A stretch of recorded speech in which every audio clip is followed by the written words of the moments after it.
First, go to the sound icon on the taskbar at the bottom right of your screen.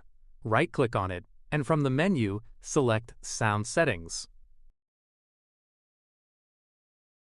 Now, scroll down in the window and click on More Sound Settings. A small window will appear. From here, go to the Sounds tab. In this section, you'll see a list of all system sounds. Look for Device Connect.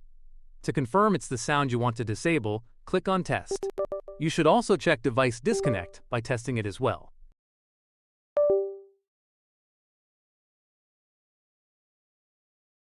Now to mute these sounds, simply select Device Connect, then open the drop-down menu below and choose None.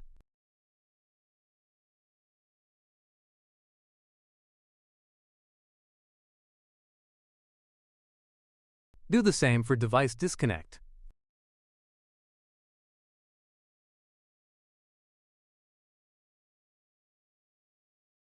Finally, click Apply and then OK to save your changes. And that's it! You've successfully turned off the USB notification sound in Windows 11.